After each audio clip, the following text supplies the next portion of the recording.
नमस्कार, मैं अभिषेक कुमार और आप देख रहे हैं स्वराज खबर। आपको बता दें कि बिहार में एक सबसे बड़ी खबर निकल के सामने आ रही है कि राष्ट्रवादी कांग्रेस पार्टी यानी एनसीपी अब अकेले पूरे बिहार में 145 सीटों पे चुनाव लड़ेगी। लेकिन एक चीज़ क्वेश्चन मार्क बना हुआ है कि 2 तारीख तक इन्होंने प्रेस कॉन्फ्रेंस में साफ तौर पे कहा था कि अगर कांग्रेस सामान्यजनिक सीट अगर नहीं देती है तो चुनाव अकेले लड़ेगी। लेकिन अभी तक उम्मीदवारों का प्रेस कॉन्फ्रेंस के माध्यम से क्लियर नहीं किया है कि कितने पहले चरण में 71 विधानसभा में चुनाव होने हैं, लेकिन पहले चरण में कितने उम्मीदवार एनसीपी से चुनाव लड़ाए जाएंगे। किसी तरह का कोई नाम सामने नहीं आया। उन्हें साफ तौर पे कहा है कि 7 तारीख को या 7 अक्टूबर को 10 बजे ऐलान करेंगे उम्मीदवारों का। और आपको बता दूं कि 1 तारीख से लेकर 8 तारीख तक पहले विधानसभा चुनाव के नॉमिनेशन करवाने की डेट है। लेकिन एक दिन पहले अगर वो प्रेस कॉन्फ्रेंस करते हैं, ऐलान करते हैं, तो ऐसे में जो उम्मीदवार हो क्या सोच रहे हैं और किस तरीके से पार्टी के साथ खड़ा रहने के लिए विचार विमर्श कर रहे हैं, तो इसी मुद्दे पे बात करने के लिए आज हमारे साथ चांद बाबू रहमान, जो कि राष्ट्रवादी कांग्रेस पार्टी का स्टार प्रचारक है। आज इनसे ही तमाम मुद्दों पे बात करेंगे। सर, पहला सवाल कि अचानक चुनाव लड़ने का क्या प्लान आपने बना लिया कि 145 सीटों पर चुनाव लड़नी है? देखिए, आपके चैनल के माध्यम से कहना चाहता हूँ, राष्ट्रवादी कांग्रेस पार्टी राष्ट्रीय लेवल की पार्टी है। हिंदुस्तान में जो पार्टी है उसमें राष्ट्रवादी कांग्रेस पार्टी जो है वो राष्ट्रीय स्तर की पार्टी है। और आप जो अचानक कह रहे हैं, ये अचानक नहीं है। राष्ट्रवादी कांग्रेस पार्टी ने महाराष्ट्र के अंदर आदरणीय शरद पवार जी ने मोदी को रोकने का काम किया, और बिहार में ये हमारी अकेली जिम्मेदारी नहीं है, सभी पार्टी, कांग्रेस की जिम्मेदारी है, आरजेडी की जिम्मेदारी है, जितनी भी पार्टियां हैं उन लोगों की जिम्मेदारियां हैं कि यहाँ पे मोदी को रोका जाए, फांसीवादी ताकतों को रोका जाए और सांप्रदायिकवादी ताकतों को रोका जाए। रोकेंगे। अभी लोकसभा विधानसभा चुनाव नहीं है, आप मोदी को रोकने की बात करते हैं, अच्छी बात है, आपकी राष्ट्रीय पार्टी है। लेकिन अभी सबसे बड़ी सवाल है कि सर विधानसभा चुनाव ने आप नीतीश कुमार को रोकने की बात क्यों नहीं कर रहे? डायरेक्ट आप केंद्र पे वार कर रहे हैं, क्या प्लान है आपका? कहीं आपको जेडीयू और बीजेपी ये दोनों चोर चोर मुसहरे भाई हैं, ये दोनों एनडीए के गठबंधन है। आदरणीय पवार साहब ने महाराष्ट्र में अभी जो चुनाव हुए हैं विधानसभा में, उसमें रोकने का काम किया है इन लोगों को। आपको शायद मालूम होना चाहिए। इसी तरीके से हम लोगों ने, राष्ट्रवादी कांग्रेस पार्टी के लोगों ने, आदरणीय पवार साहब ने, प्रफुल्ल पटेल साहब ने, के शर्मा साहब ने, कोहली साहब ने, राजीव झा जी ने, सबों ने विचार किया कि हम लोग भी महागठबंधन के साथ आए, मगर अभी तक हम लोगों को कोई जवाब नहीं दिया गया है। और कल हम लोग 50 विधायकों की सूची आप लोगों के सामने सौंपने जा रहे हैं, पहले फर्स्ट चरण के लिए, और सभी कैंडिडेट को हम लोगों ने अपने अपने क्षेत्र में भेज रखा है। पार्टी के एक स्टार प्रचारक भी है, और दूसरी ओर बात क्या की जाए तो केवटी विधानसभा का आप उम्मीदवार भी है राष्ट्रवादी कांग्रेस पार्टी के। जी, राष्ट्रवादी अगर कांग्रेस पार्टी मुझे उम्मीदवार बनाती है केवटी के लिए, क्योंकि केवटी में मैं 15 साल से काम कर रहा हूँ, 2005 से काम कर रहा हूँ। एक मिनट, आपने कहा कि उम्मीदवार बनाती है, मतलब 15 साल से काम कर रहे हो, अभी भी क्वेश्चन मार्क बना है, बनाती है मतलब क्या? मतलब श्योर नहीं है क्या सर आप? सर देखिए, ये राजनीति है, यहाँ कुछ भी हो सकता है। बड़े बड़े नेताओं की टिकट कट जाती है, मिनिस्टर की टिकट कट जाती है। उम्मीद है कि हमारी भी टिकट कट सकती है? नहीं, ऐसा नहीं है। मुझे आश्वासन दिया गया है, चांद बाबू आप केवटी में चुनाव लड़ना है। आदरणीय के शर्मा जी ने बोला है, राजीव झा जी ने बोला है, कोहली साहब ने बोला है, जितने भी सीनियर नेता हैं उन लोगों ने बोला है चांद बाबू आपको केवटी से विधानसभा चुनाव लड़ना है। 2015 में आपने चुनाव लड़े थे सर? जी। और जिसमें आप वोट 1700 के आसपास आया था, और वहीं अगर बूथ की संख्या 258 में 250 वोटों पे आपकी वोट पड़ी थी। इस पे क्या कहेंगे? इस बार क्या लगता है आप?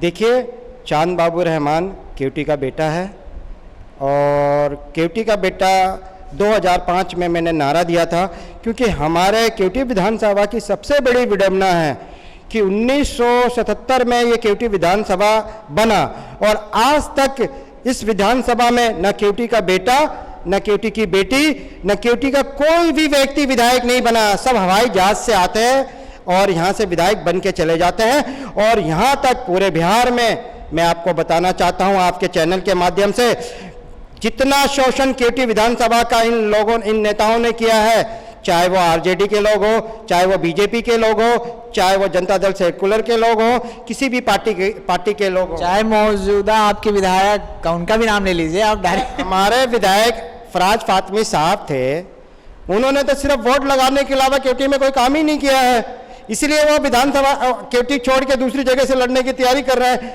आरजेडी ने इनके पिताजी को इनको इतना मान सम्मान दिया, आज ये पार्टी के खिलाफ होके जेडीयू में चले गए हैं, सिर्फ किस लिए? लालच।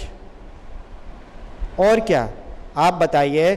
आज इन लोगों की ये स्थिति हो गई है। देश के बड़े नेता थे आदरणीय फातमी साहब, फराज साहब को इन्होंने विधायक बनाया केवटी से, मगर केवटी की जनता के साथ ये केवटी के विधायक फराज फातमी साहब खड़े नहीं उतरे। इन्होंने क्षेत्र का विकास नहीं किया है बिल्कुल भी। आज केवटी की जनता ने एक बात कही है कि केवटी के बेटा को ही केवटी का विधायक बनाना है। आज पूरे केवटी में आप जाके सर्वे करवा लीजिए, और आपके माध्यम से कहना चाहता हूं कि इस बार केवटी में परिवर्तन निश्चित होगा। आपने कहा परिवर्तन निश्चित होगा, चलिए हम भी मान लेते हैं, लेकिन कैसे होगा एक थोड़ा सा कंफ्यूजन है, क्योंकि बिहार विधानसभा में चुनाव में एनडीए चुनाव लड़ रही है, महागठबंधन चुनाव लड़ रही है, वहाँ पोलर पार्टी लड़ रही है जो पुष्पम प्रिया का नाम है, और वहाँ एलजेपी अलग लड़ रही है।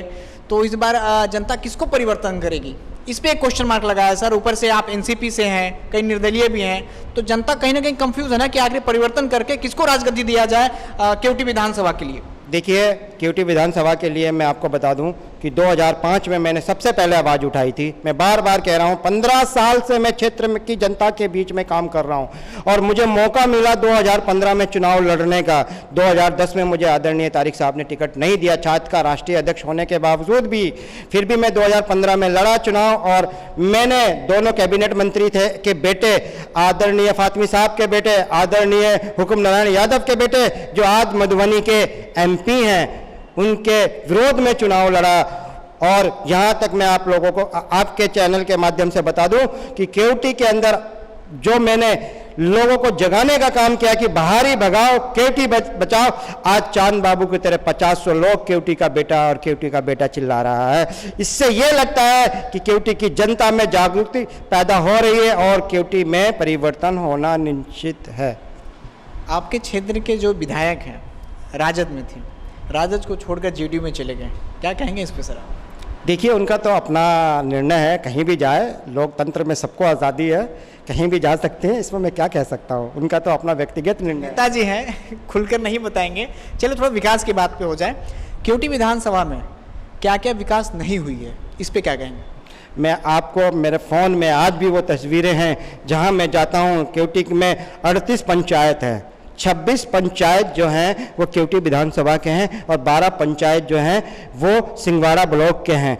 2 ब्लॉकों से मिलकर एक विधानसभा बना है मेरा। और मैं आपको बता दूं, मुजफ्फरपुर तक इसका क्षेत्र है, मधुबनी से लेकर मुजफ्फरपुर, सीतामढ़ी, दरभंगा, और इतना बड़ा क्षेत्र होने के बावजूद भी इस क्षेत्र में विकास नाम की चीज़, न स्कूल की सुविधा है, न शिक्षा की सुविधा है, न वहाँ हेल्थ सेंटर की सुविधा है, न खेल कूद का मैदान है, किसानों के लिए अनाज मंडी की व्यवस्था नहीं है। मैं क्या क्या गिनवाऊँ आपको। सभी विधायक ने वो मत गिनवाइए, हमें बस इतना गिनवा दीजिए आप कि आप जीतने के बाद क्या क्या करेंगे इन 5 सालों में, बस ये हमको चाहिए। मैं आपको सबसे पहले एक उदाहरण दे दूं। हिंदुस्तान का सबसे अगर कोई विकसित क्षेत्र है वो बारामती क्षेत्र है। उसके लिए आदरणीय मनमोहन सिंह जी, आदरणीय मोदी जी ने भी बोला है, मैं वैसा बारामती बनाना चाहता हूं केवटी को पूरे हिंदुस्तान के मानचित्र पे। नहीं, आपने कहा शिक्षा व्यवस्था डल है, गरीबी के लिए लोग आवाज़ नहीं उठाते, लेकिन 5 साल जब आपको जनता मौका देगी तो कुछ शॉर्ट में बताइए कि आप क्या क्या उन 5 सालों में आपके क्षेत्र की जनता के लिए आप करेंगे। शिक्षा के क्षेत्र में करूँगा, किसानों के हित में करूँगा, अनाज मंडी की स्थापना करूँगा, और खेल, वहाँ सबसे बड़ी क्या है कि हमारा क्षेत्र एक बहुत ही अच्छा क्षेत्र है, वहाँ खेल कूद के नौजवान बहुत आगे निकल सकते हैं। वहाँ हो सके एक अच्छा स्टेडियम बनाने का काम करूँगा। बहुत सारी चीज़ें हैं जो आप मेरे शपथ पत्र में पढ़। आपने खेल की बात कहा, खेल पे सर एक बहुत बड़ा प्रश्न बना है बिहार में।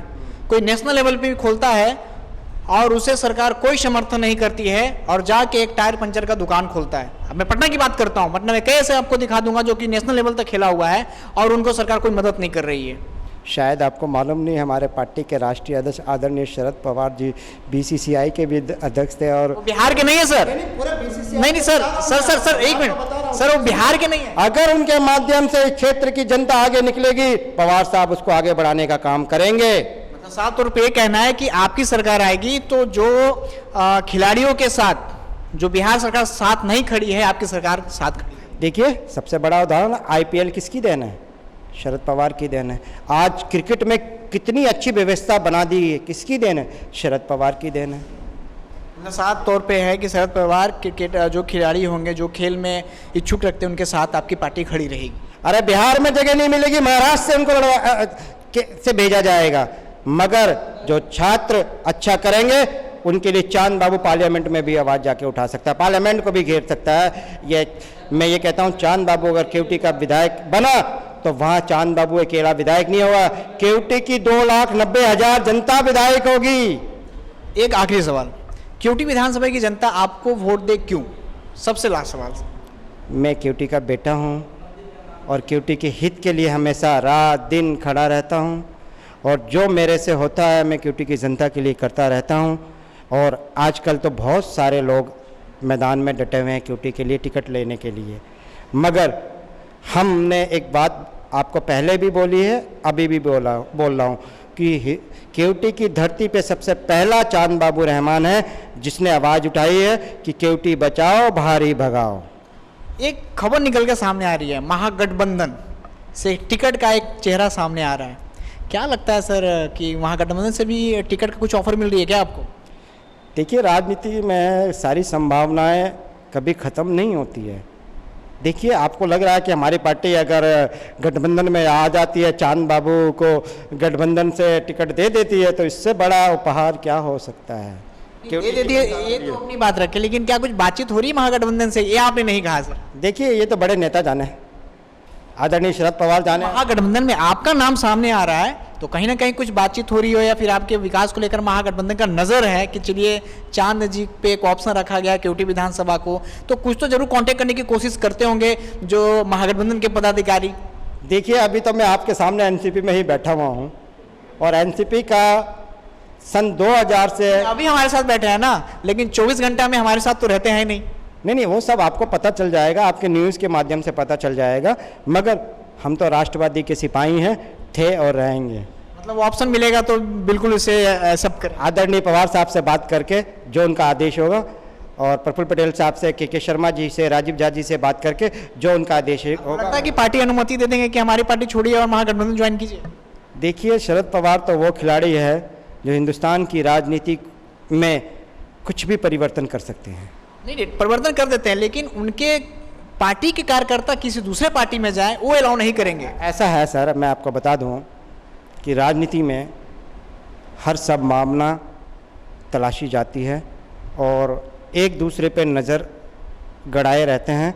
मैं आपको बता दूं, मेरी पार्टी में अगर कोई आए, मेरी पार्टी में आरजेडी का कैंडिडेट आए और बोले कि मुझे, सपोज करिए आप, मैं दूसरे तरीके से आपको बता दूं, तेजस्वी जी ने मुझे बोला चांद बाबू आप आके केवटी से चुनाव लड़ लीजिए। जिस पार्टी के लिए मैंने 22 साल लगाए हैं, उस पार्टी के बड़े लोगों से तो मुझे बात करनी पड़ेगी ना। मैं बोलूँगा पवार साहब को कि पवार साहब बात कर लीजिए कि चांद बाबू आपका कैंडिडेट होगा और सिंबल उनका होगा।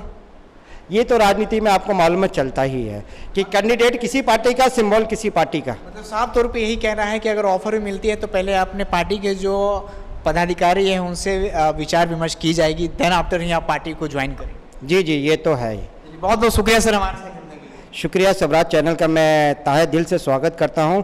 लगता है कि पहला इंटरव्यू है स्टार प्रचारक होने के नाते, और मैं आपको अपने माध्यम से शुभ और क्या बोलूं, आपके चैनल के माध्यम से आपका चैनल बहुत बड़ा बने देश के अंदर, जैसे आज तक है, ABVP है, स्टार न्यूज़ है, बहुत सारे चैनल, वैसा आपका चैनल बने। चलिए बहुत बहुत धन्यवाद सर। शुक्रिया। आज हमारे साथ चांद बाबू रहमान जी थे, जो कि राष्ट्रवादी कांग्रेस पार्टी के स्टार प्रचारक हैं और केवटी विधानसभा के उम्मीदवार भी हैं। अब देखना ये होगा कि केवटी विधानसभा के तमाम बातों पर उन्होंने मुद्दे कहा कि अब मैंने इनसे बुलवाने की कोशिश किया, आप तो जो वहाँ के विधायक हैं वो क्या काम किए क्या नहीं किए उनके बारे में चर्चा कर रहे थे, लेकिन मैं चाह रहा था कि आपको अगर मौका मिलेगा तो किस तरीके से केवटी विधानसभा के जनता के साथ आप खड़े रहेंगे और क्या क्या विकास करेंगे, जो कि साफ तौर पे कहा कि शिक्षा पे बात करेंगे, हॉस्पिटल पे बात करेंगे, तमाम चीज़ों की आपने जिस तरीके से आपने सुना कि इस तमाम चीज़ों की 5 सालों में एक अगर मौका मिलता है तो हम केवटी विधानसभा के जनता के साथ हमेशा तत्पर 5 सालों के लिए खड़ा रहेंगे। लेकिन देखिए ये होगा कि 2020 के विधानसभा चुनाव में केवटी विधानसभा की जनता जो चांद बाबू रहमान जी के साथ कितना साथ खड़ी होती है।